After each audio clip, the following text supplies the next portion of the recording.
Halo, selamat siang teman-teman semuanya. Selamat bergabung kembali dengan saya, Grace Bandar, dalam acara saya Grace and Friends. Eh, di sini saya akan siang hari ini akan bersama-sama dengan teman saya, seorang mantan pemain sepak bola yang sekarang menjadi soccer agent. Halo Siska. Ya, di sini ada Wita juga. Yeay! Halo, Grace. Halo. Hmm, Suara saya jelas nggak? jelas banget, banget. Jelas banget. Oke. Ya, teman-teman, siang hari ini saya sedang berada dengan teman saya, Ibi Kingsley Collins, yang ada di sana. Kayaknya di FX lagi nih dia. Iya, Davis. Cepat kemarin. Bener kan? Ya, Ya, betul. saya mau copot aja deh headsetnya. Oke. Nah, oke. Ibi apa kabar? Kabar saya baik-baik saja. Kamu apa kabar, Grace? Kabar baik juga. Alright. Nice Oke. to see you. Uh, nice to see you too. Kita mau ngobrol-ngobrol nih, apa namanya, tentang bola, tentang sepak bola. Tapi kita tunggu beberapa teman dulu deh yang untuk bergabung. Di sini ada Yuli, of Oke. course ada Wita, Ya. ada Siska, itu adik saya. Oh, oke. Ya, ya. Oke, sebentar. Ya, oke. Siang hari ini teman-teman, saya bergabung, maksud saya sedang bersama dengan teman saya, Ibi. Biasanya dipanggil dengan sapaan Kang Ibi. Betul, betul. Ya kan? Iya, betul. Dari mana sih itu kata-kata Kang Ibi itu dari mana? Ya, selamat siang teman-teman. Ya, terima kasih Bu Grace. Grace, not Bu Grace, but Grace Grace. aja. Yeah. For inviting me to your show. Terima kasih banyak. Ya, nama Kang Ya, Ibi itu aku dapat dari Bandung. Karena tim pertama oke. saya main di Indonesia itu di Persikap Kabupaten Bandung. Oh, Jadi oke. Bandung udah kayak kampung halaman saya sekarang. Jadi Oke. ya, sebagai orang Sunda, saya harus orang panggil aku Kang, jadi Kang Ibi gitu. Oh, oke, oke. Hai Arif, ada Arif di sini. Thank Oke. you udah join. Um, Arif juga mertuanya di Bandung tuh kalau nggak salah tuh. Wah, bagus. Oke, Ibi, mungkin ada beberapa orang yang kenal sama Ibi, tapi juga ada yang belum kenal. Betul. Jadi apa namanya? Biasanya saya untuk apa? Pertama, biasanya saya akan bertanya tentang latar belakang dari tamu saya. Oke. Ini ada siapa nih? Apa nih ini susah manggilnya. Ada Sidik juga. Hmm. Oke, Ibi, bisa nggak kamu memperkenalkan diri kamu dulu? Kamu itu sebenarnya siapa gitu? Oke, ya, terima kasih ya. Nama saya, nama lengkap saya Ibi Ya. Kingsley Collins. Gitu. Dan saya dari Nigeria. Umur saya 39. Dan saya mantan pemain Persikap, mantan pemain Persibat, mantan pemain PSD Deli Sedang, mantan pemain Persiraja Banda Aceh, mantan pemain Kapten Putra. Wah, pokoknya banyak mantan gitu. Udah muter-muter ya di Udah Indonesia ya. putar dari Sambang sampai Merauke. Saya Oke. Oke, sebetulnya kamu tuh apa tertarik menjadi tertarik terhadap football lah gitu ya. Kamu tertarik terhadap sepak bola itu sejak kapan? ya saya mulai jalan sepak bola saya dari umur 10 tahun. Oh Ya, wow. karena di Afrika itu tempat yang aku lahir, Nigeria, Mhm. dan kota itu Ya. namanya Warri. Dan Warri itu ya kita bukan orang kaya, kita juga bukan orang miskin. Tapi Oke, sedang, sedang. ya sedang. Jadi di toys yang readily available untuk anak-anak muda di semua aku itu sepak bola. So definitely everybody should main bola. That is the first choice we have, football. You know, so it's just. Jadi di sana tuh sepak bola dimainin di kampung-kampung juga? Ini bukan di kampung lagi, tapi di jalan aja. We played in the street. Oh, di jalan gitu ya? Yeah, di jalan pada main bola? Iya, kalau ada tanah yang masih kosong, belum bikin rumah, we convert it to field sepak bola. So we play football there. Jadi, dari awal itu kita udah mulai main bola. Karena itu toys yang ready available ke kita di umur kami. Gitu. Iya, gratis ya? Gratis, kita nggak punya amusement park, nggak punya mall. Jadi ya, the first toys. Waktu itu juga kita pakai plastik diikat. We start playing. Yeah, so it was really fun. Yeah. Okay. Nah, terus itu kan berarti di sana kan main dengan teman-teman gitu kan, dengan tetangga, dengan teman-teman sekolah kayak gitu kan. Tapi sebetulnya tertarik untuk menjadi professional footballer itu ya, pemain sepak bola profesional itu kapan? Ya, kapan mulai tertariknya? Ya, sebagai saya udah omong dari umur 10, karena waktu itu ada stadium yang dekat ke rumah saya, dan ada tim profesional. So tim profesional itu kalau kita mau nonton gratis, kita harus jadi ball boy, bantu mereka ambil bola gitu. So jadi aku masuk dan lihat mereka main itu wow, itu luar biasa gitu. So I said, I think I'm gonna be a football player. Gitu. So aku ambil keputusan itu dari nonton, bisa jadi ball boy kan, bisa lihat kayak gitu. Dan udah gitu juga ada banyak tim karena Nigeria was colonized by the British. Jadi banyak tim English Premiership itu sangat populer di Nigeria. So jadi waktu itu aku udah jadi fans Manchester United dari sejak kecil. So, I want to be like them someday. I want to be like them gitu. So itu benar-benar bikin punya semangat itu mau jadi pemain sepak bola. Gitu. Oke. Nah, punya pelatih ikutan yang bermain dengan berlatih serius itu sejak umur berapa?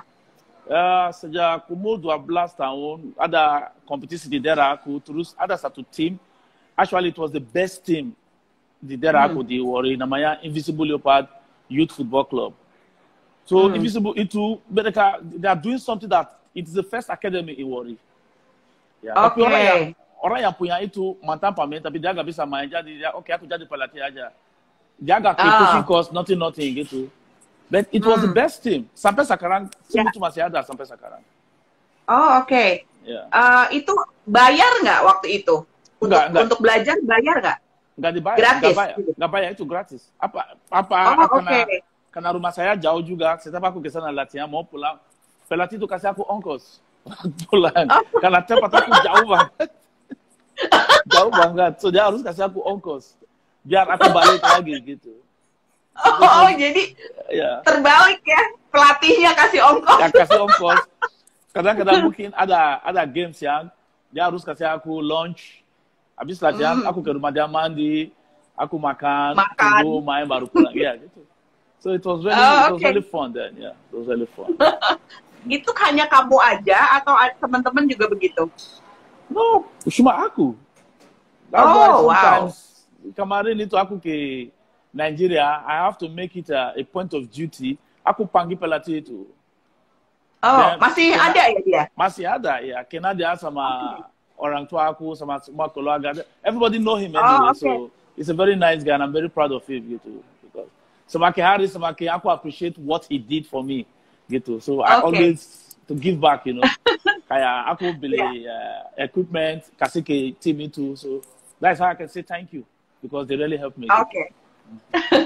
Oke, itu kan pengalaman kamu ya masa kecil. Nah, itu ketika kamu udah akhirnya sekolah segala macam gitu ya, masuk ke jenjang yang sekolah kayak gitu, keinginan menjadi seorang pemain bola itu mungkin makin makin besar. Keinginan menjadi seorang pemain bola. Nah, itu apakah di Nigeria itu ada jalur prestasi? Jadi maksudnya gini, kalau di Indonesia sekarang mulai ada tuh jalur prestasi di mana kalau kamu berprestasi di satu bidang, kamu bisa naik ke sekolahnya bisa diprioritaskan. Apakah ada di sana juga seperti itu di Nigeria? Iya, kalau di Nigeria kita nggak punya kayak gitu. Tapi masih ada university kayak di sekolah yang saya attend, my university, they gave me a kind of partial scholarship. Due to gara-gara aku main bola, aku jadi terkenal. Dan umur aku 15 tahun dari panggil ke tim profesional udah kontrakkan saya. Jadi I paid my way through school through my football gitu.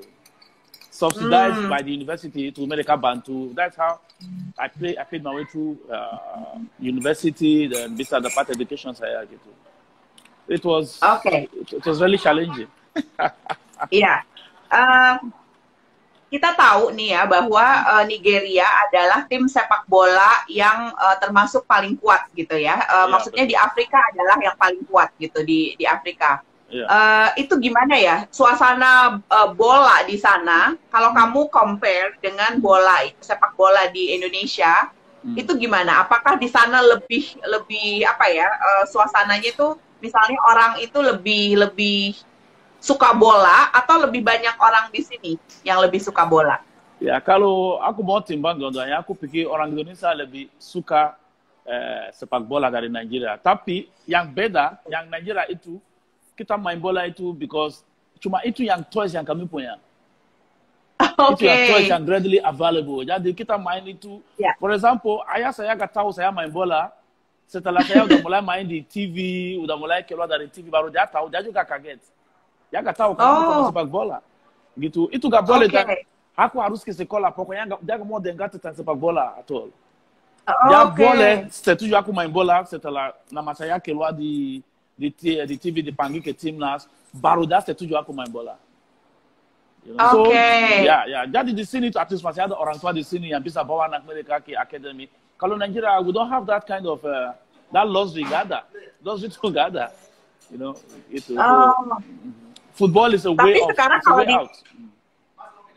kalau di kota besarnya seperti kayak mungkin di Lagos atau di Abuja gitu, itu apakah ada academy? Ya, sekarang itu semua daerah udah ada banyak academy karena setiap tahun itu there is more awareness. Dan udah gitu sekarang itu semua anak muda Nigeria itu mereka punya keinginan mau main profesional di luar. So mereka tahu sekarang gitu, the best way to go is to play for an academy. Ya gitu kayak di Abuja. Dan karena Abuja, orang yang tinggal di Abuja is a very expensive town. Jadi orang yang tinggal di Abuja itu orang yang mampu bisa bayar anak mereka masuk ke academy gitu. Tapi kalau di daerah di worry itu masih kayak aku dulu, everybody is still struggling to play, so it's funny. Nah itu kan ya kalau kalau sekarang Ibi bilang bahwa kalau di Nigeria udah banyak academy gitu kan, anak-anak di Jakarta juga sekarang juga mulai seperti itu. Dulunya orang tua juga nggak suka anak-anak itu jadi pemain sepak bola, tapi sekarang mulai tumbuh gitu kan, dan orang tua malah suka ajakin anaknya, ayo dong daftar ke academy gitu kan, karena pengen anaknya lebih berprestasi. Betul. Iya kan? Betul. Nah, Nah, sekarang bisa nggak Ibi ceritakan gitu ya, kalau dari postur tubuh nih, pemain bola, kalau kita compare Nigeria dengan Indonesia, itu kan jauh banget. Kalau Nigeria kan lebih besar ya, lebih tinggi, lebih besar, lebih tinggi. Sehingga secara fisik, kamu orang Nigeria lebih beruntung kalau secara fisik. Dibandingkan dengan orang Indonesia. Sebenarnya postur tubuh itu nggak pengaruh di sepak bola. Kalau nggak orang kayak Messi harusnya nggak punya bisnis sama sepak bola karena dia pendek banget. Gitu. Yang penting itu the skill. Dan kalau ada waktu kayak timnas 16 di Nigeria itu mereka kecil. Tapi yang mereka hilang dari jadi kecil itu mereka harus tambah kecepatan. Dia main taktis gitu. Ya, dan kalau main lawan tim yang tinggi itu, mereka tahu pasti bola itu gak usah ke atas. Itu namanya disiplin. When you discipline, you put the ball down, you use the disadvantage of the opponent and work against them.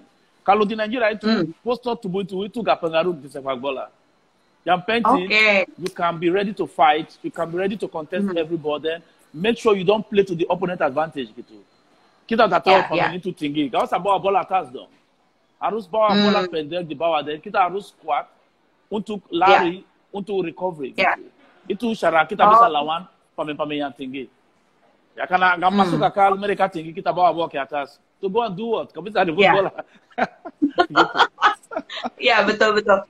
Nah, selain tadi kan Ibi bilang bahwa itu nggak ngaruh gitu ya, nggak pengaruh kalau postur tubuh gitu.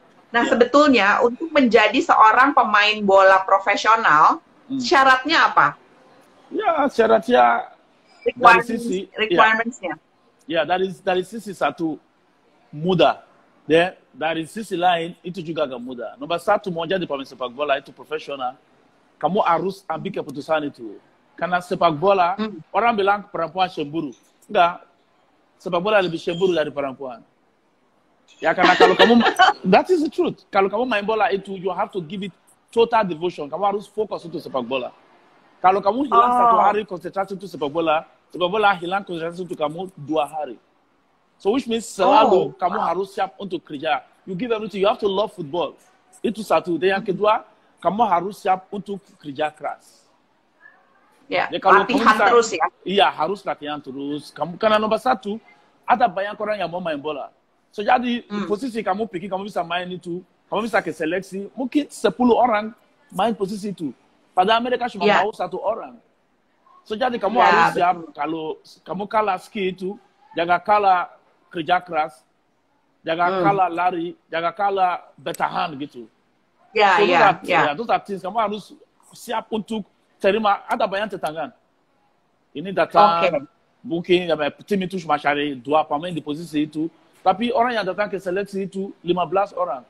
Kalau kamu nggak kuat hati, kamu bilang, orang itu tinggi, wah, orang gini ini, nggak jadi deh.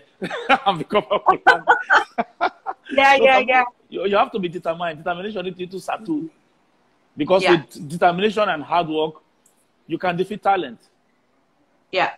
Determination and hard work defeats talent. Yeah, that is the truth. Oke. Jadi ada talent, tapi juga harus ada determinasi juga ya? Harus. Iya, harus. Harus. Tanpa determination, it's zero. It's just zero. Yeah. Oke. Nah, bagaimana dengan gizi, asupan gizi? Ya, nutrition. Kayak apa yang pelatih yang timnas bilang kemarin itu, lebih bagus pemain yang benar-benar punya keinginan mau jadi pemain sepak bola, hindari dari gorengan gitu. Itu gak bagus. Apa yang punya lemak, itu gak bagus. Dan juga kamu harus disiplin kalau makan. Kalau udah jam 7 itu, kamu gak usah makan apa yang berat. Especially apa yang carbohydrate, gak bagus. Kalau udah lewat jam 7, kamu lapar, makan buah aja. Gitu. Dan you have to make sure kamu hindari makannya ada banyak lemak. Gitu. Ya, kalau kamu bisa kayak then you'll be good. Because makan banyak buah, minum banyak air. Those are one of the secrets. Those are one of the secrets. So, keep ini ya, hydrated ya, harus hydrated, ini juga. Harus. Because when you're hydrated, you can focus very well. When you're dehydrated, your concentration become wavered gitu. Itu gak bagus. Makanya, kamu lihat tim academy itu, pasti mereka diajari banyak minum banyak air gitu. It's very important. Jangan dibatasin ya, air dibatasin. Oke. Sekarang saya pengen tahu, Ibi masuk ke profesional, menjadi profesional pemain sepak bola, ya. Itu sejak kapan? I went professional in the year 1993. Wow. Nah, waktu masuk di profesional itu kan masih di Nigeria kan? Masih di Nigeria, iya. Masih di Nigeria. Nah, itu berapa lama di Nigeria jadi profesional? Aku cuma 3 tahun main profesional di Nigeria. Oke. Terus langsung keluar? Ya, tahun pertama aku main di tim divisi 2, aku masih di sekolah dan habis itu tahun depannya tim yang Liga 1 langsung beli aku, transfer aku, dan aku main habis itu aku punya kesempatan buat ke Belanda buat main. So I go professional gitu. So since then I've been outside the country. Oke. Nah, setelah dari Nigeria langsung ke Belanda, Ke ya kan? Belanda, ya, ya. Ke Belanda. Itu di kota apa di Belanda? Di Rotterdam. Di Rotterdam. Nah, Ya, di situ kan gabung sama klub juga ya di situ. ya, klub Feyenoord, ya, Feyenoord. Oke, oke. Nah, pengalaman Ibi selain bermain di luar negeri, selain setelah keluar ya dari Nigeria, itu udah pernah main di klub mana aja di negara mana aja gitu? Ya, aku main di Feyenoord, habis itu aku main di Roda JC. Itu di tim kecil mereka karena umur aku waktu belum sampai main profesional. Dan udah gitu juga waktu itu aku juga di timnas Nigeria 20. Dan aturannya kalau kamu dari negara Nigeria, kamu nggak boleh tertekan kontrak profesional. So aku cuma main di tim kecil mereka itu Feyenoord, terus main di Roda JC. So habis itu balik ke Nigeria to complete my education. Habis itu aku pindah ke Dubai, main di Ajman. The United Arab Emirates, ya. Dan habis itu juga my ticket di Arab Saudi. Then I came back to Nigeria again to complete my studies and everything to get my certificate. Then eventually I came sorry, waktu balik ke Nigeria, tadi kamu kan bilang berapa kali kembali ke Nigeria gitu ya, untuk complete your education. My education, ya. Apa namanya, pendidikan kamu apa? Ada hubungannya dengan sports atau enggak? No. I read business administration. Yeah, business administration. Yeah. So I'm a graduate of business administration. Yeah. Oh, as a bachelor. Yeah, of course. I have a bachelor degree of business. Oh wow.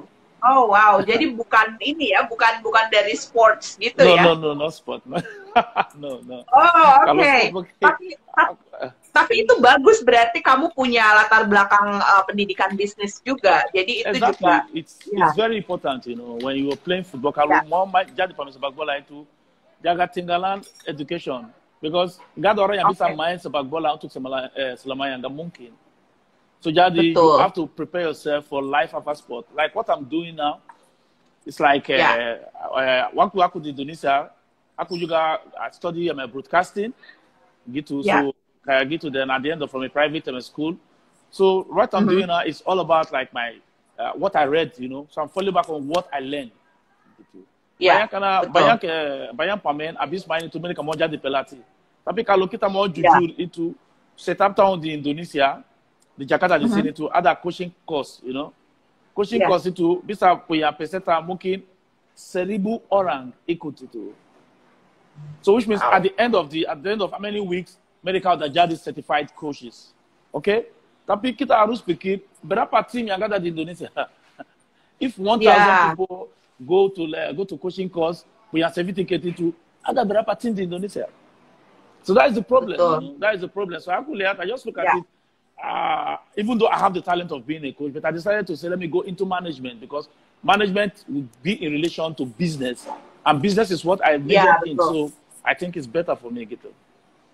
Betul. Jadi kalau mau setelah jadi pemain bola kemudian semua jadi pelatih, itu kan nggak mungkin ya. Tadi kan karena that is the problem. Nggak mungkin karena klub cuma sedikit ya. Iya. Bisa di Jakarta di sini kita cuma punya Persija Jakarta. Tapi mantan pemain Persija yang udah dapat license coach itu more than 2,000. Gimana dong? Mereka mau kerja di mana gitu? Iya, betul. Jadi itu ya, itu teman-teman, saya sekarang baru ngeh juga gitu bahwa bukan berarti kalau kita itu mantan pemain lalu maunya semua jadi pelatih. Siapa yang mau dilatih? That is a big misconception. Ya, betul. Jadi memang pendidikan itu penting ya. Jadi latar belakang pendidikan itu penting, di mana setelah menjadi pemain bola sudah mantan, jadi bisa melakukan sesuatu, nggak hanya berharap jadi pelatih. Iya, betul. Jadi kamu beruntung sebetulnya. Ya, karena kamu adalah sarjana di bidang business administration. Jadi kamu, makanya sekarang kamu terjun ke bisnis jadinya ya. Iya, actually my main business sekarang aku udah jadi agent pemain sepak bola. Ya, betul. Nah, teman-teman perlu diketahui, perlu diketahui bahwa Ibi adalah mantan pemain sepak bola profesional yang sekarang juga ia sudah menjadi seorang soccer agent, jadi agen pemain bola. Iya, Oke, betul. Ibi, banyak yang nggak tahu apa sih fungsi dari agen sepak bola? Oke, agen sepak bola karena sekarang football is going scientific. Dulu orang bisa, mungkin kamu main bagus, tim itu bisa datang ke sana ambil kamu kayak gitu, atau kamu bisa ke sana lamar diri ke tim, aku mau main, kamu diterima. Tapi sekarang gitu, nggak bisa kayak gitu. Harus ada orang yang perantara gitu, yang bisa antar kamu ke tim itu, atau sebelum kamu ke sana, bicara sama tim itu, aku punya pemain ini, posisi ini, dia bagus. Promosi pemain itu ke tim itu, dan tim bilang, oke, mana pemain bawa dia. Coba ke sana, dan kalau udah main, dan tim itu setuju sama pemain itu mau kontrak dia, agent itu dia harus negosiasi semua. Bukan cuma negosiasi kontrak, tapi habis negosiasi kontrak harus jaga pemain itu juga. Bisa lihat bagaimana kemajuan pemain itu, how is he performing. At least he will be the number one critic. Bisa bicara sama dia, oh pemain ini kamu main bagus, oke kamu harus ini. Atau kalau ada yang kurang, kayak gitu. That is work of a sport agent. You know, Ya, jadi sports agent itu juga jadi advisor ya buat si pemain itu juga. Iya, makanya sekarang gitu, FIFA ada keluar nama itu dari sport agent jadi intermediary. Yeah, so it's like, your client, the player who is your client, itu tugas kamu buat ajari dia apa yang baik. Kalau dia punya masalah apa, tim bicara sama kamu, pemain kamu ini, dan kamu yang bicara sama pemain itu, at least as a soccer agent itu klien kamu itu udah kayak adik kamu sendiri, udah kayak anak kamu. You have to make sure everything is comfortable, kontrak dia bagus, performance dia juga bagus, dan mungkin kalau ada kayak sponsorship and endorsement, semua itu tugas kamu juga gitu. Jadi agen sepak bola itu nggak cuma urusin bisnisnya aja ya, tapi juga urusin masalah-masalah tadi, attitude misalnya. Dari pemain gitu ya. Jadi kamu juga harus ngerti ini dong ya, psikologis dari pemain juga. Exactly. The thing is this. Aku nggak tahu bahasa Indonesia, tapi in Nigeria, all the universities, definitely your first 100 level, 200 level itu, you must do psychology. It's very, very important. Psychology is a must in all courses in universities in Nigeria. Psychology is a must. I don't know about Indonesia. So definitely you must. Kalau di Indonesia enggak sih. Kalau di Nigeria, of course, you must do psychology gitu, because it's very useful for you. You know, so it's your duty as sebagai sport agent itu, but lihat pemain kamu, at least you can be able to really read him, what he really want, what he need, how to motivate him when he's doing something bad. Bagaimana bisa arahkan dia ke ikut jalur yang baik gitu. Karena kalau dia baik, kamu juga baik juga gitu. That is the truth. Betul. Nah, kalau misalnya seorang mau menjadi soccer agent, menjadi agen pemain bola, itu harus ngapain dulu? Ya, kalau mau jadi agen sepak bola itu ada banyak. Dulu ada FIFA course, tapi sekarang gitu FIFA course itu gak pengaruh lagi. So kayak saya ikut private university, sports company dari Amerika, SMWW. So aku ikut, dan habis itu aku buat 8-week course sama Amerika, habis itu ikut ujian. Dan ujian itu juga minta aku harus ke Eropa, so I went to Europe, to Paris, to München, to lot of places in Europe. Untuk apa? Itu kayak study trip gitu. Kamu ke sana, ketemu tim, tanya Amerika, bagaimana Amerika urus pemain, gitu. So you learn from them. Karena banyak tim di Eropa itu udah benar-benar profesional, jadi udah punya pengalaman sama pemain asing. So itu kamu ke sana itu kamu belajar dari Amerika itu bagaimana urus pemain, bagaimana kalau ada masalah kayak gini, bagaimana mungkin pemain cedera, nggak bisa lanjut dan punya kontrak, apa yang bagus kamu bisa buat kayak gitu. You know, and teams in Europe, mereka benar-benar ikut semua business itu, they follow the rules of the game gitu. Ya kayak di Indonesia di sini kadang-kadang ada tim yang nggak mau bayar, dan agent ya nggak bisa buat apa-apa. Kalau di Eropa nggak kayak gitu, pemain itu cuma santai, itu tugas agent ya, dan yang urus semua gitu. It's like that. So that's professionalism. Nah, saya baca bahwa yang menjadi agen sepak bola itu belum tentu mantan pemain sepak bola seperti Ibi. Iya, Belum itu tentu. betul. Ya. Itu betul. Betul. Itu betul, oke. tapi Nah, there is a catch to it. Catch to it adalah sebagai mantan pemain sepak bola itu, you know how the feeling is when your salary is delayed. Tapi kalau kamu gak main bola itu, ya itu business ke kamu. That's why there is still problem. Banyak pemain itu punya masalah sama agent mereka, pindah agent. Tapi kalau kamu udah main bola, kamu udah tahu rasanya gimana kalau gaji kamu ditahan. Atau bagaimana kamu cedera. Dan tim kamu udah pakai uang kamu buat treatment, tim gak reimburse kamu itu. You know how it feels. So you know how to fight with the player. Tapi kalau kamu gak main bola itu, to you it's just normal business. Ya gak apa-apa, It's not supposed to be like that gitu.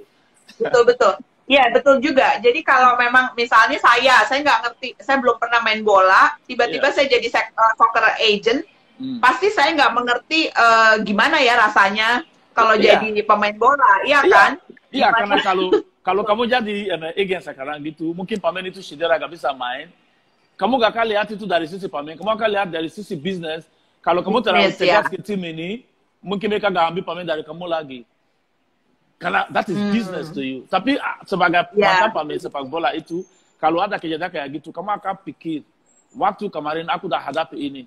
So I need to fight with this player, karena kalau gak fight, karena dia udah habis itu, what is he going to fall back on gitu. Tapi kalau kamu orang bisnis yang cuma masuk, mau jadi agent itu, di pikiran kamu itu, bagaimana bisa lanjut kerja sama tim itu.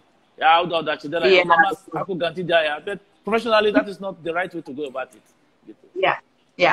Oke. Nah, apa namanya? Kalau di Indonesia itu bukan di Indonesia aja sih, tapi maksudnya kalau agen sepak bola gitu ya, itu biasanya dia yang tawarkan pemain atau tunggu tawaran dulu baru dia tawarkan pemainnya. Mana biasanya yang? Biasanya itu agent itu dia yang harus approach team gitu. Mungkin di Persija di sini aku tinggal di Jakarta, dan kemarin for example ada pelatih Persija mundurkan diri karena anaknya lagi sakit, so which means coach pelatih itu buka, karena itu buka, makanya social media is very important in football. So langsung itu diumumkan kalau pelatih itu sudah mundur, aku tawarin satu pelatih ke manajemen tim itu, tapi sekarang belum ada jawaban. That is how it works. Kamu cuma dengar ya. Mungkin ada pemain posisi ini keluar dari Persija, kamu punya pemain itu, kamu bisa tawarin ke tim itu. Halo Pak, apa kabar? Baik. Aku punya pemain ini nggak tahu, mungkin kalian butuh. Kayak gitu, benar, ya. Let's see. Kalau tim itu tertarik ya, you start negotiation gitu. Kamu nggak usah tunggu bukan pemain, tapi agent yang tawarin pemain ke tim. Gitu. Nah tadi kamu kan udah bilang bahwa ini ya, apa namanya, soal sosial media. Kamu lihat ada lowongan itu dari sosial media bahwa pemain ini misalnya cedera dan harus ini dulu mundur dulu misalnya, atau pelatih mundur dulu misalnya seperti itu. Kemudian ada lowongan seperti itu dan kamu tawarkan pemain-pemain kamu gitu ya. Tadi nah kamu sendiri kan sekarang lagi rebranding kangibi.tv gitu ya. Itu. Nah, berarti kamu memakai sosial media sekarang ini dengan lebih serius dibandingkan dengan waktu-waktu yang lalu. Sebetulnya apa peran sosial media dalam dunia bola? Apalagi sekarang kita kan sama-sama lagi bangun Football Network juga gitu ya. Jadi teman-teman saya bersama dengan teman saya Mas Wita Idrus itu mendirikan satu inisiatif baru bernama Football Network. Dan ini adalah salah satu partner kami gitu. Nah, platform yang kita gunakan itu adalah sosial media, yaitu kita menggunakan saat ini kita menggunakan Instagram dan juga sosial media yang lainnya. Nah, kalau Ibi sendiri, menurut Ibi, apa peran sosial media dalam dunia sepak bola? Wah, peran sosial media itu penting banget di dunia sepak bola, because sekarang itu, especially sekarang ada COVID itu, semua marketing itu harus dibuat lewat sosial media. Dan football is a business, dan semua business itu butuh advertisement. gitu. So social media itu punya peran besar yang penting untuk sepak bola. For example, Persija mungkin mereka punya tour, mereka mau main uji coba atau udah boleh mereka suruh fans masuk itu. Mereka nggak bisa ke rumah bilang, fans ini enggak. Mereka harus lewat social media. Ya, karena sekarang semua orang gitu, everybody is busy with their phone. So in any time, pasti kalau ada any new information, you get it through social media. And if there's any kind of space, mungkin mereka butuh pemain baru, itu lewat social media. Because you can't be going from house to house to do that. So social media is very, very important. Without social media, football is zero, actually. Yeah. Terutama juga itu ya, terutama juga komunitas, untuk komunitas bola. Yeah, they get the information through social media. Yeah, so that is very, very important. Like kemarin itu aku bawa ke mau wawancara satu bintang legenda Bandung itu. Sebelumnya satu minggu aku dah kirim flyer di social media aku. So everybody was expecting it. Teman-teman, sekarang itu is crazy because every day people are calling me. Ibi kapan mau wawancara saya, kapan mau wawancara, you know? ada yang punya academy, please bring my academy, please bring my academy. So it's crazy. Social media is very, very important for football. It's very, very important. I can say that it's 80% more important to football. Yeah. That's just the truth. Okay. Ya, saya mau sapa dulu beberapa teman. Halo Clay, ini ada sahabat saya, my good friend Clay Myers, orang Amerika yang tinggal di Indonesia, tapi juga sudah menikah dengan orang Indonesia juga. Wow, congratulations. Kemudian ada teman saya, ya seperti Ibi. Ada teman saya juga Edwin, ada Lena Maria, ada Rusti, Devi, Deki, Marbawi, dan lain-lain. Ya, tadi Ibi sudah ngomongin soal pentingnya sosial media. Iya, betul. Gitu ya. Pentingnya sosial media di mana orang jadi tahu kita, orang jadi lebih mengenal kita karena sosial media. Ya, betul. Nah, betul. Orang juga jadi pengen juga misalnya diajak ngobrol lewat sosial media seperti kita ini kan. Sekarang ini kita live di sosial media gitu ya, di Instagram gitu. Social media mungkin itu penting banget. It can make you and it can destroy you as a football player. Kemarin last weekend England main lawan Iceland. Ada dua pemain muda England. Mereka ketemu Shewe itu karena senang, cetak foto, post di social media.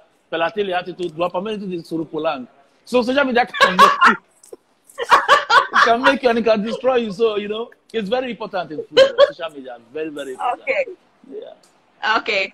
Jadi tadi Ibi bilang kan bahwa itu bisa menghancurkan juga gitu kan sosial media. Iya. Karena jadi bisa bikin bagus. Waktu dua pemain itu ketemu Shewe itu, gak ada yang tahu. Tapi mereka cuma over excitement. Mereka Shewe itu, ini bintang England, cetak foto, post itu di social media. Wow, semua orang lihat itu. Wow, ini gak boleh karena ada protokol COVID. Harusnya mereka gak ketemu orang. So itu jadi masalah gitu. So social media can make you and can destroy you. Those players are passing through hell now. Seriously, because the hujat citizen, kenapa harus ada itu? Kalau kesana main game, kenapa harus ada cewek? Dan satu antara pemain itu punya pacar juga, so it's crazy now. You know? Iya. Nah, sekarang saya ini kan harus hati-hati juga ya sekarang karena ada sosial media. Iya, kadang-kadang kita hati-hati tapi orang lihat kita bisa foto dan lain-lain, bisa dari jauh mereka foto dan lain-lain, kemudian upload di sosial media. Jadi itu bahaya juga gitu kan sosial media. Karena banyak orang yang punya, mereka cuma jual, they trade on rumors kayak gitu. Itu paparazzi sama jalan, lihat ambil foto. Kamu nggak tahu ambil foto, langsung jual ke koran. It's big money for them. It's their business. It's their way of getting their livelihood. So makanya, as a sportman, you have to be very, very disciplined. You must live a disciplined life. Kalau nggak the wrong step in the wrong direction, bahaya gitu. Bahaya. So social media is like a watchdog. Then bagus because gara-gara social media sekarang gitu, semua pemain they have to present themselves very well because you don't know who is watching you gitu. Kamu harus hati-hati gitu. So it's good. It's a good thing. Oke. It's a really good thing. Oke. Nah, apa namanya, sekarang ini kan lagi COVID. Iya, betul. Jadi ada pertandingan tetap dilakukan, Iya. tapi nggak ada penontonnya. Jadi orang penonton suruh di rumah, nonton di rumah, kemudian nih kesebelasan, 2 kesebelasan main gitu ya. Iya, betul. Itu apa rasanya? Kamu kalau membayangkan, kamu sebagai pemain, apa rasanya main tanpa ada penonton di lapangan? Wow, rasanya sedih banget. Rasanya sedih. Kayak when I was playing, I was that kind of active player, you know. Then I get it's like this. Kayak aku jadi senang mau main itu kalau ada penonton gitu. So sekarang gitu itu jadi sedih banget. Sekarang gitu aku bingung gimana apa bisa. I look at it as my motivating factor kalau ada fans gitu teriak nama saya gitu. Tapi sekarang kosong gitu rasanya gak sama. It's not really good for football actually. So meskipun yang nonton puluhan juta orang, tapi nggak ada yang sorak-sorakin. The feeling is not the same. It's not the same. Makanya banyak di Eropa, Amerika suka bikin voice kalau cetak gol ada pakai speaker teriak gol kayak gitu. Atau any good play, ada yang upload kayak gitu. But it is not the same as when you want to pick the ball, kamu lihat fans, ada yang marah-marah sama kamu, ada yang puji kamu. So the feeling is indescribable. You cannot describe it. You know, especially kalau tim kamu lagi menang juga, you will be very, very motivated to play. Tapi tanpa penonton itu, motivation is very, very low. It's sad. It's sad to see that. It's really sad. Seriously. Yeah. Jadi secara psikologis, itu pemain itu membantu ini ya, performance kamu di lapangan ya?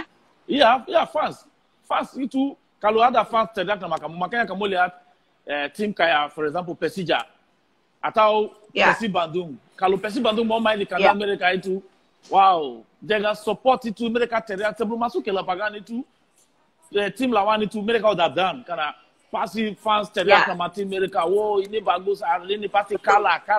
Masuk itu kalau nggak kuat itu. So with the motivation of your home team, wow, the sky is the limit gitu. You go all out. You want to win. But when there is no fans, the feeling is not the same. Itu susah. Iya. Jadi kamu membayangkan sekarang ini sedih juga ya, apa pemain itu main, pemain tapi tanpa penonton gitu ya. Langsung, Iya.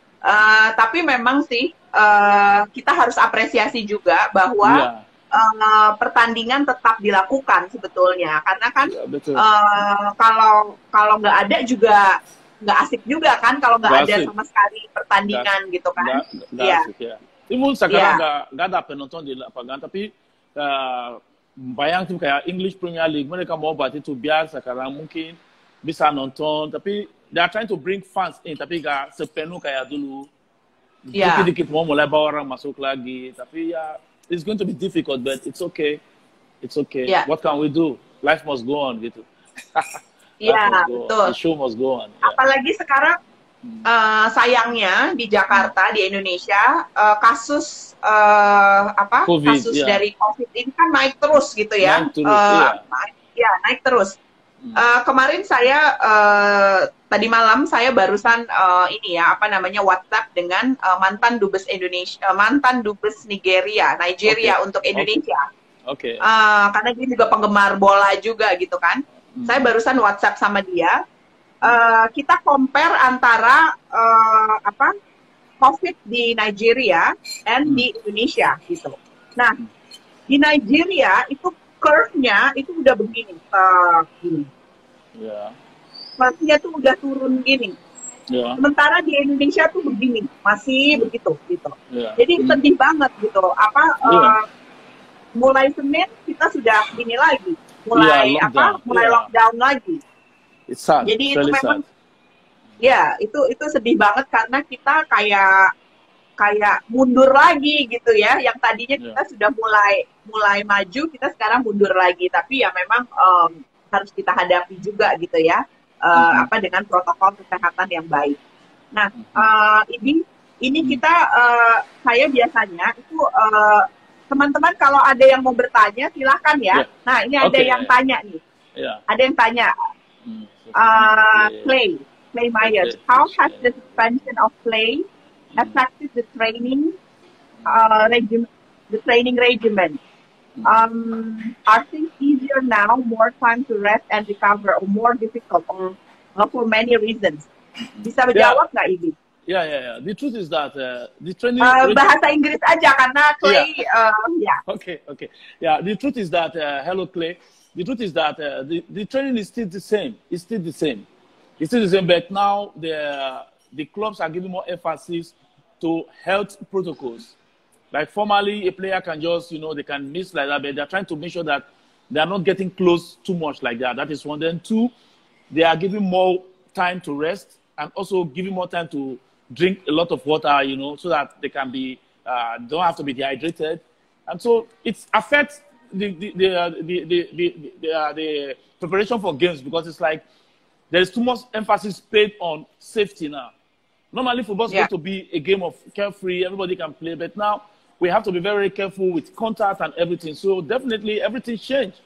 It's really changed, and it's more difficult now. Actually, it's more difficult because normally football you can play. Maybe somebody can just fall down or just cough. It's okay, but now when you cough in the field, everybody runs away. So yeah, and difficult.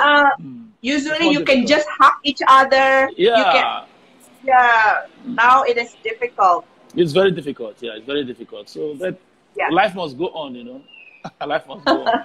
Oh, that lantai, dia mengerti bahasa Indonesia. Okay, dia nggak mau dibilang dia nggak ngerti. Bagus, Clay. Bagus. Clay. Ya, Clay, nanti kalau saya ketemu kamu, saya mau bahasa Indonesia. Gak usah pakai bahasa Inggris lagi. Iya, nggak usah. Karena biasanya saya kalau ketemu dia bahasa Inggris terus. Iya. Oke, nah udah itu ya kamu barusan terangkan bagaimana bedanya banget sayangnya saat pandemi dengan dulu kita bebas banget pemain sepak bola gitu. Nah sekarang kan tapi udah sebelum sebelum yang hari Senin depan ini sebetulnya kan akademi bola itu udah mulai dibuka kan sebetulnya. Ya, udah mulai dibuka, dan yang aku juga lihat itu udah mulai buka, dan semua tim itu udah ikut protokol kesehatan. Kayak social distancing masih ada, dan as much as possible mereka gak boleh anak-anak kayak perlu kata apa-apa, enggak. Sekarang gitu mereka latihan itu dari ada space, benar-benar maintain space. Kemarin saya ke pensiunan lihat anak-anak latihan itu, it's normal. The teams are really following the normal health protocol. Tapi kita nggak tahu, mungkin minggu depan ini governor udah bilang harus lockdown, nggak tahu. So it's sad, it's really sad. Karena kalau kita lihat coronavirus naik di Jakarta itu bukan gara-gara sepak bola. That is the truth. Yeah, because some people they don't really adapt to the health protocol, itu yang masalahnya. Kalau kamu bisa lihat di mall ini tuh berapa orang pakai masker. Itu satu. Berapa orang pakai masker? Kalau aku jalan itu selalu ada. I always go with my mask. It's always of course I'm using a virus shutter, so those are my very, very important things that I don't make mistake from. So it's very important. We have to follow the government. Kita harus ikut. Kalau government bilang jaga ini, kita harus ikut. Tapi banyak orang gitu nggak percaya atau cuek, nggak masuk ke kasih. Iya, nggak bagus. Oke, sekarang saya mau tanya, saya biasanya tanyakan ini gitu ya. Hai Ivan, ada teman saya nih, dia orang Indonesia tapi lagi tinggal di Jepang dia berapa bulan ini. Wow. Oke. Kamu pernah main di Jepang nggak? Iya, aku main di Mito City. Mito City di Ibaraki. Ivan tahu tuh. Oke. Ada tahu. Jadi kamu tuh sebagai mantan pemain sepak bola yang sekarang adalah soccer agent gitu ya. Kamu kan tetap karena kamu mantan atlet ya. Jadi kamu kan punya gaya hidup sendiri, punya lifestyle yang tidak dimiliki sama kebanyakan orang gitu ya. Nah, apa daily routine kamu yang bisa membuat kamu jadi the best version of you? Okay, yeah, actually, my kind of job, what I'm doing for a living, permits me to have a lot of time in the morning. So, daripada cuma buang-buang waktu itu aku suka ke gym. Maybe twice in a week atau 3 times as the case. Maybe if I'm not too busy, aku suka main bola juga sama teman-teman. So udah jadi biasa because sport is not something you just live like that. If you want to live sport, even though I'm not playing professionally, it has to be stopped gradually, not just once. It's very dangerous when you stop, you retire from football, then you don't do any sport activity. It's very, very dangerous. Like, I can't think of my life, maybe 1 week, I don't do any sport activity. That is not me at all. I'm always confident when I go to the gym or when I go to the field to run or maybe just go out to swim. You know, those are activities I like to do. And I believe that if I don't train, I'm not me. You know, it's difficult to imagine life without training. Very difficult. Oke. Jadi itu ya, kamu tetap ke gym, kamu tetap sekali-sekali main bola gitu dengan teman-teman gitu ya. Dan renang juga. Dan renang juga. Oke, jadi tetap bikin badan kamu fit gitu ya. Exactly. Dan juga harus hati-hati dengan makan. Bukan sekarang nggak main lagi dan aku bisa hajar semua makan. It's not like that. Okay. Yeah, it's not like that. Okay.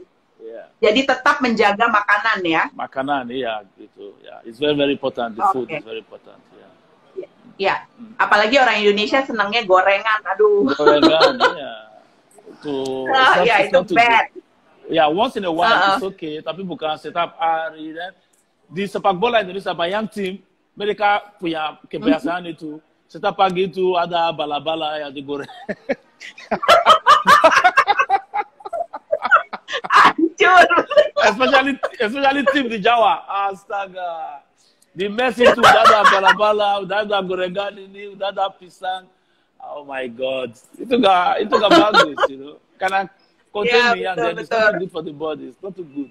It's not too good. Tapi sekarang aku senang karena pelatih asing udah datang, udah benar-benar tunjuk ke mereka kalau ini gak biasa, ini gak bagus. Harus stop kalau mau jadi pemain sepak bola. Dan aku harap pelatih itu akan kasih kemasukan yang bagus untuk timnas kita dan tim-tim juga bisa tiru gaya itu. That will be very, very good for our football in Indonesia. That's for sure. That's for sure. Ya, oke. Kemudian tadi kamu bilang daily rutin kamu itu adalah tetap berlatih, tetap menjaga badan kamu juga melalui makanan. Jadi tetap menjaga makanan yang sehat. Sekali-sekali bolehlah cheating ya. Iya. Once in a while. Once in a while, cheating gitu ya. Nah, sekarang apakah kamu juga suka baca gitu? Baca itu bukan berarti harus buku ya. Kadang-kadang kan baca itu juga kita dapetin dari sekarang dari internet juga gitu ya. Tapi kamu ada nggak bacaan apapun itu yang bisa kamu share, yang kamu suka gitu? Yeah, I would say that growing up, I read a lot of James Hadley Chase. Oh. James Hadley Chase, I think he's a writer from the UK. You know, I like, if it's life story, then I read a lot of Lobsang Rampa, you know, teaching about spirituality and things like that. So I like reading, actually. I like reading. My spare time, I like reading. Yeah. But since internet took over everything, I read less now because I get all my information from the internet. So I still read too. It's very important. Yeah. Reading is very important. Kamu bilang reading itu important. Yeah, pentingnya? Apa pentingnya baca? Yeah, penting baca itu you get first class information through reading. Then there are, like for example, like those reading like books like Hadley Chase I read. It's like talking about life, stories about life experience. Yeah. You know, it's like about people living in that country, going to stay in different countries, just like that. When you read those things, you have that experience. It's useful to you for your life. Itu jadi kamu bisa pakai itu, udah baca buku ini, pengalaman dari baca itu bermanfaatkan untuk hidup sehari-harian kita gitu. So reading itu penting banget. Betul. Jadi untuk ini ya, kita belajar untuk pengalaman hidup dari orang lain. Iya, dari orang lain. Iya, betul. That's right. I have to put it in Indonesia. Betul. Halo Ana, thank you udah join. Ada beberapa teman yang mungkin ada apa? Saya tidak lihat lagi tadi, tapi thank you sudah ikutan. Apa namanya join di sini. Ada Al-Ifah, ada beberapa juga yang lainnya. Ada Zhang. Oke. Ibi, ini apa namanya kita udah tinggal beberapa menit lagi, mungkin sekitar 2 menit lagi, gitu ya. Oke. Ya, kamu ada nggak saran-saran untuk anak-anak yang sekarang sedang ada di academy? Jadi untuk anak-anak yang sudah hobi bola nih, kira-kira ada saran nggak untuk mereka? Iya. Aku punya saran. Aku itu adalah mereka harus tetap latihan, harus dengar apa pelatih omong. Kenapa pelatih omong bukan cuma sepak bola, tapi bagaimana hidup depan mereka nanti. So itu bagus bahkan kalau mereka bisa dengar apa pelatih omong, dan mereka juga harus jaga kebersihan dan jaga kesehatan, dan harus tetap latihan dan disiplin. Cuma itu aja. Without discipline, everything is rubbish. So mereka harus tetap disiplin, dengar dari pelatih, dengar dari orang tua di rumah juga, dan sama guru mereka. If they can do that, the sky is the limit. Gitu. Oke. Berarti mereka harus disiplin dan ini ya, apa namanya, tetap mendengarkan ininya pelatih ya, apa arahan dari pelatih. Oke. Nah sekarang dengan adanya mungkin hari Senin ini ada pembatasan lagi, lockdown lagi, artinya kan mungkin mereka nggak bisa lagi ke academy. Kira-kira apa yang bisa mereka lakukan selama mereka tidak berkumpul? Ya mereka bisa kayak ball juggling di rumah. Kalau ada space, mereka bikin kayak shuttle runs, bikin dribbling sendiri. Sebenarnya mereka masih bisa latihan di rumah, gitu. Ball juggling, passing ke dinding, dan dribbling sendiri. Mereka bisa kayak gitu. Atau yang punya sepeda bisa go cycling. Ya, so mereka harus get themselves very active. Ada aktivitas latihan di rumah kayak gitu. Itu penting banget. Penting. Yeah. Supaya nggak turun ya ininya mereka, skillsnya mereka. Ya, oke. Mungkin apa namanya, kamu mungkin bisa bikin ini, kamu bisa bikin video pendek untuk latihan-latihan kecil di rumah gitu untuk mereka. I will do that. Yeah.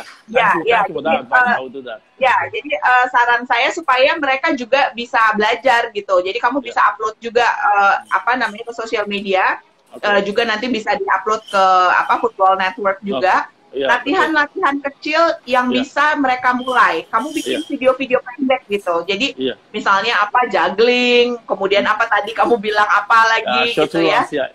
Aku I'll do something like that. Terima kasih for ingatin saya. Terima kasih. Ingatin ya. So I'll do that. Oke, jadi apa bisa sharing jadinya kamu bisa sharing sama mereka gitu tentang apa gimana latihan di rumah supaya mereka tetap semangat gitu kan. Kasian juga soalnya mereka anak-anak udah semangat tahunnya suruh lockdown lagi gitu. Kasian juga tuh mereka. Oke, ini tinggal 1 menit lagi saya akan menutup sebelum ini shutdown soalnya. Saya berterima kasih banget karena Ibi sudah mau karena Ibi sudah mau join di Grace and Friends. Thank you banget. Semoga kita di depan nanti bisa ngobrol-ngobrol lagi seperti ini. Terima kasih ya, sampai ketemu lagi. Bye. Take care. Have a nice day. Bye. Bye. Thank you teman-teman yang sudah nonton. Sampai ketemu lagi di hari yang akan datang dengan Grace and Friends, dan juga dengan Ambassadors Corner hari Selasa dengan Duta Besar Indonesia untuk Kanada. Bye-bye.